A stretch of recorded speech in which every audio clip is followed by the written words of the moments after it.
علامہ صاحب ایک اور سوال کی طرف آتے ہیں. محرم میں جلوس نکلتے ہیں، سبیلیں لگائی جاتی ہیں، تبرکات ہوتے ہیں، کھانا بانٹا جاتا ہے، اور جلوس میں ایک گھوڑا ہوتا ہے، اس کے بارے میں کہا جاتا ہے جی یہ شبیہ ہے.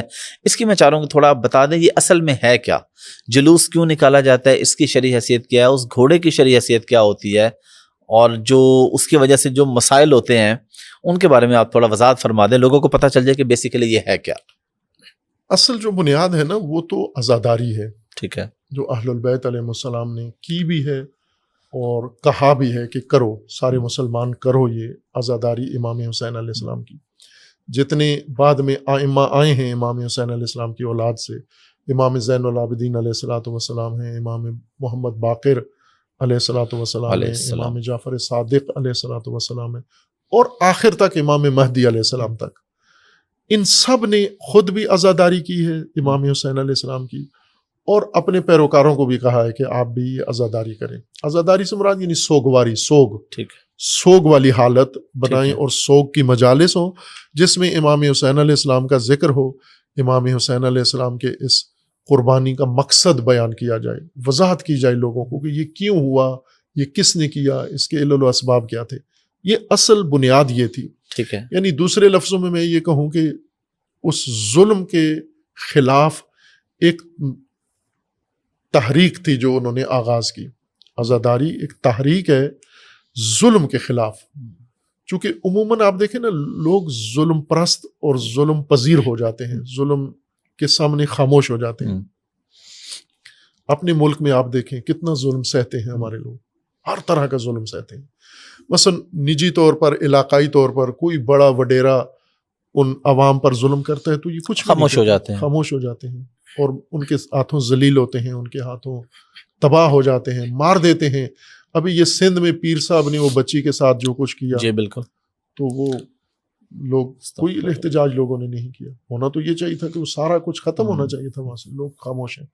سیاسی طور پر ایسے ہوتا ہے، سیاست دان ایسا کرتے ہیں، لیکن لوگ ظلم پذیر ہو گئے. چونکہ حکومتوں کا، مستبد حکومتیں، ملوکیت کی حکومتیں، وہ لوگوں کو ستم پذیر بنا دیتی ہیں کہ ستم قبول کرو، اسی سے حکومت چلتا ہے، نظام چلتا ہے. لیکن اگر لوگ ظلم قبول نہ کریں تو پھر یہ ستمگر حکومتیں قائم بھی نہیں ہوتی، چلتی بھی نہیں ہیں. لوگ اگر ستم ستیز بنے، جس طرح علامہ اقبال کا فرمانا ہے نا کہ اگر زمانہ تیرے ساتھ سازگار نہیں ہے تو زمانے کے ساتھ سازگار ہی نہ کر، ستیز کر، پیکار کر، نبرد کر، تو ستم کے خلاف نبرد کر. تو یہ امام حسین علیہ السلام کی اس شہادت کا، خود امام نے بھی یہی کام کیا، ظلم کا انکار کیا، بیعت کا انکار کیا، اور اسی کام کو مسلسل اگلی نسلوں میں رائج اور زندہ رکھنے کے لیے عزاداری کا سلسلہ قائم کیا گیا. یہ اصل روح مطلب تھی جو امام علیہ السلام نے بیان کی اور ائمہ اطہار نے بیان کی. لیکن پھر یہ سلسلہ جب عزا کا شروع ہوا تو اس میں اب عقیدت بھی شامل ہے، اس میں جو مقصد ہے عزاداری کا وہ بھی شامل ہے، اور پھر اس میں جو علاقائی طور طریقے، رسم و رواج ہیں وہ بھی آہستہ آہستہ ہر علاقے میں اضافہ ہوتے گئے. آپ اپنے ملک میں ہی دیکھیں، اگر سندھ میں جا کر دیکھیں تو تھوڑا سا پنجاب سے مختلف ہے. پنجاب، اگر خیبر پختونخوا میں دیکھیں تو سندھ اور پنجاب سے تھوڑا سا عزاداری کا طریقہ کار مختلف ہے. اگر بلوچستان میں دیکھیں تو مختلف، یعنی تھوڑا تھوڑا فرق ہے رسوم و رواج میں، طور طریقے میں. اب ظاہر ہے اس میں پھر بہت چیزیں اضافہ ہوتی گئیں، عقیدت کی اضافہ ہوتی گئی، اور اس میں رسم و رواج بھی اضافہ ہوتے گئے. اس میں ماتم جو ایڈ ہو گیا، ہاں، ماتم کا بھی بنیاد تو وہی سوگ ہے، جو یعنی ماتم، مرثیہ، نوحہ، یہ وہ چیزیں ہیں جن سے آپ نے ظلم کے خلاف ایک آواز اٹھانی ہے. یعنی نوحہ ہے اپنے آپ کو زنجیریں مارنا، اور یہ جو اس طرح کا، اس کی یہ کیا نہیں تھا، حیثیت ہے؟ یہ نہ کیا گیا، نہ حکم دیا گیا اس کا. اچھا، یہ تو میں نے کہا نا کہ علاقائی طور پر. پھر ابھی آپ مثلا پوری دنیا میں جا کر دیکھیں تو ایران میں ممنوع ہے یہ زنجیر مارنا. اچھا، خون کا ماتم بالکل ممنوع ہے، نہیں کر سکتے آپ. عراق میں اسی طرح ممنوع ہے.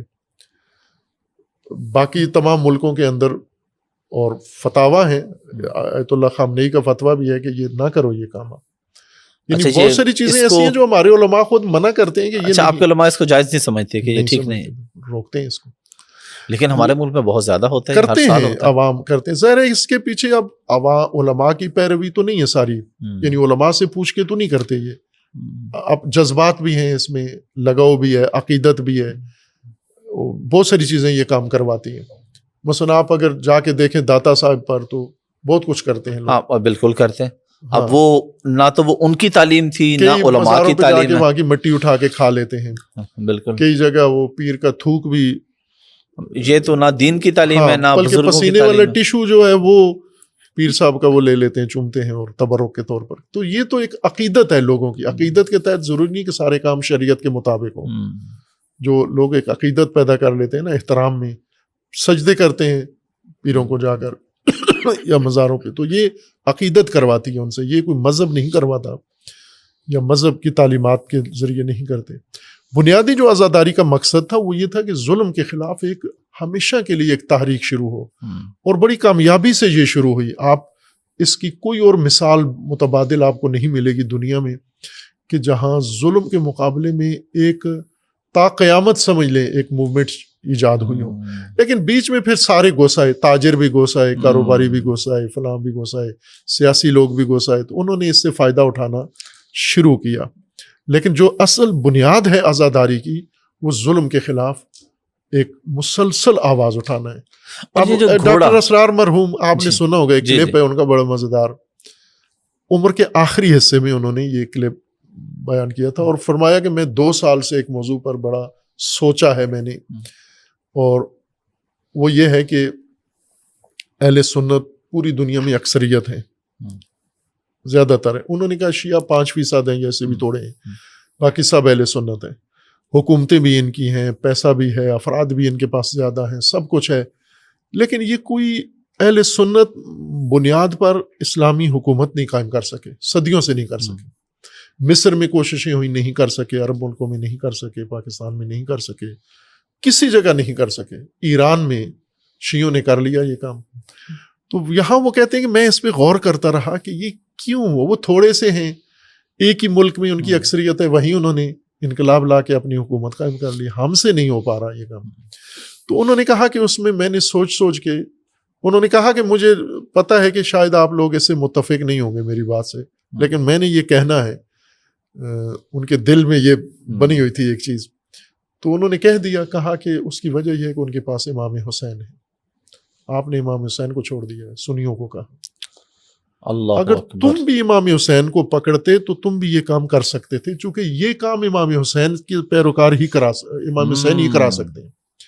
یہ پکڑو، وہ کہتے ہیں یہ پکڑو یہ رہا. اب دیکھیں ایک شخص ساری عمر خلافت کے لیے، انقلاب کے لیے تعلیم تبلیغ کرتے رہے، تعلیم دیتے رہے.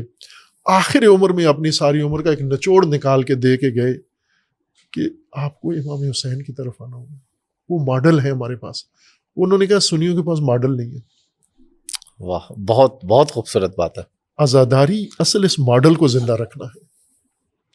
یعنی میں جو اس کی تعبیر کرتا ہوں نا، وہ یہ ہے کہ کربلا سرمشق ہے. سرمشق پرانی طالب علموں کی اصطلاح ہے، آپ انگلش میڈیم والوں کی نہیں. نہیں، میں بھی خیر اردو میڈیم پڑھا ہوں، لیکن سرمشق یہ ہوتی تھی کہ استاد بلیک بورڈ پر، اب تو وائٹ بورڈ آ گئے یا اب ڈیجیٹل بورڈ ہو گئے.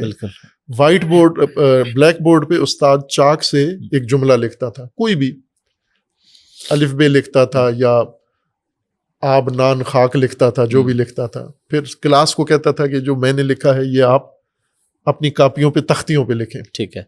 ہم جب پڑھتے تھے تختیاں ہوتی تھی، میں نے بھی تختی پہ لکھا، تختی پہ لکھا. تو جو استاد لکھتا ہے نا اس کو کہتے ہیں سرمشق.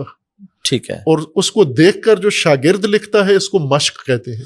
ٹھیک ہے. مشق کا تو ہمیں پتہ ہے کہ مشق کرے. اچھا، وہ اصل میں سر مشق ہے جو استاد نے لکھا ہے. ٹھیک ہے. معلم کا لکھا ہوا سر مشق ہے، اس سے جو آگے شاگرد لکھتا ہے یہ مشق ہے. ٹھیک ہے. بس آپ یوں سمجھے کہ کربلا سر مشق ہے، عزاداری مشق ہے. ٹھیک ہے. اور اس میں تو کوئی دوسری رائے ہے ہی نہیں. عزاداری صرف بڑھاس نکالنا نہیں ہے. عزاداری کا مطلب ہوتا ہے کہ جو امام حسین علیہ السلام نے کیا ہے آپ اپنے زمانے میں وہ کرو. اس میں تو کوئی دوسری رائے نہیں ہے کہ امام حسین علیہ السلام کو جو فالو کرے گا اور جو ان کے نقش قدم پہ چلے گا تو وہ پھر ظلم کے خلاف آواز اٹھائے گا اور پھر کھڑا ہوگا. وہ یزید کے خلاف ہوگا. بالکل بالکل ہوگا.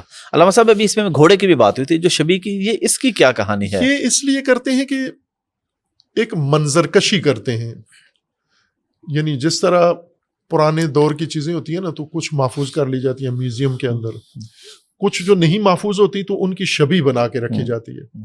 بس جیسے علامہ اقبال کا عصا موجود ہے, اینک موجود ہے, فلاں چیز موجود ہے, کچھ چیزیں ان کی نہیں ہیں موجود, تو اس کو شبیہ بنا کے رکھ لیتے ہیں تاکہ یہ دیکھ کر تصور کیا جائے اصل کا. ٹھیک ہے.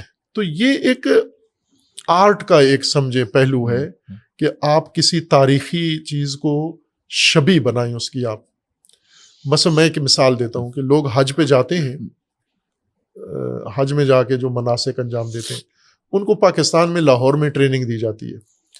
تو بعض جگہ آپ نے دیکھا ہوگا, بعض جو اچھے کاروان ہیں یا اچھے ادارے ہیں حج کی تربیت بڑے اچھے طریقے سے دیتے ہیں, تو وہ ایک ماڈل بنا کے رکھ لیتے ہیں وہاں پر. میں نے انڈونیشیا میں دیکھا ہوگا کہ انہوں نے اسی طرح کعبہ بنا کے اور اسی طرح وہ ان کو پہلے وہ لوگوں کو اس کے بتاتے ہیں جی ایک چیز, اور حج بڑا مشکل کام ہے. بالکل بہت مشکل ہے, مشقت والی بات ہے. اس رش میں اور اس میں پتہ ہی نہیں چلتا شروع کہاں سے کرنا ہے ختم کہاں پہ کرنا ہے. تو جن لوگوں نے وہ مشق کی ہوئی ہوتی ہے اپنے ماڈل کے ساتھ نا, تو وہ پھر اصل کعبہ میں جا کے بڑے اچھے طریقے سے وہ ذہن میں ہوتا ہے. تو یہ جو شبیہ بناتے ہیں, جیسے علم کی شبیہ بنائی جاتی ہے یا گھوڑا بنایا جاتا ہے ذوالجناح, تو یہ شبیہ بناتے ہیں چونکہ ہم لوگ وہاں میدان کربلا میں نہیں تھے. اب ذہنی طور پر تو ہمیں پتہ ہے کہ وہاں کیا ہوا تھا, تو ایک آنکھوں کے سامنے مجسم کر کے بھی آرٹ کا ایک حصہ جو ہوتا ہے نا, فنون لطیفہ میں سے ایک فنون لطیفہ ہے مجسم فنون, جن کو کہتے ہیں نا ہنر مجسم اس کو کہتے ہیں اصطلاح میں, انگلش اصطلاح اس کو آپ جانتے ہوں گے, اس کو کہتے ہیں ہنر مجسم. ٹھیک ہے. یعنی ایک تو تصویر والا, تصویر جیسے ایک آرٹسٹ تصویر بناتا ہے, جیسے کربلا کی پیپر کے اوپر اپنے کینوس کے اوپر تصویر بناتا ہے. ٹھیک ہے. ایک جو ہے وہ مجسم بناتا ہے, یعنی 3D میں بناتا ہے. ٹھیک ہے. ایک لائیو اس میں بناتا ہے. ٹھیک ہے. تو یہ سمجھے کہ ایک آرٹ کا ایک حصہ ہے لوگوں کے ذہنوں میں کربلا کا منظر مجسم کرنے کے لیے, لیکن وہ دھیرے دھیرے اس نے اور شکل اختیار کر لی کہ وہ خود موضوع, خود توجہ کا مرکز شبیہ بن گئی, کہ اب لوگ ان کو مجسم نہیں شبیہ کے طور پر نہیں دیکھتے, بلکہ اب خود ان کو اصل کے طور پہ اسے دیکھ رہے ہوتے ہیں, اصل سے بھی آگے لے جاتے ہیں. یعنی ابھی اور ان کا رخ بدل گیا, اور اس کو بھی لیکن بنیاد اس کی یہ تھی. شبیہ اگر آپ کو مدد دیتی ہے نا کہ شبیہ کربلا کو سمجھنے میں, اور بعض جگہ ہوتا ہے یہ, ٹھیک ہے, مثلا ایران میں عراق میں تو اس سے بھی زیادہ ہوتا ہے. یہاں تو صرف گھوڑا بناتے ہیں, وہاں پر شخصیات کی بھی شبیہ بناتے ہیں.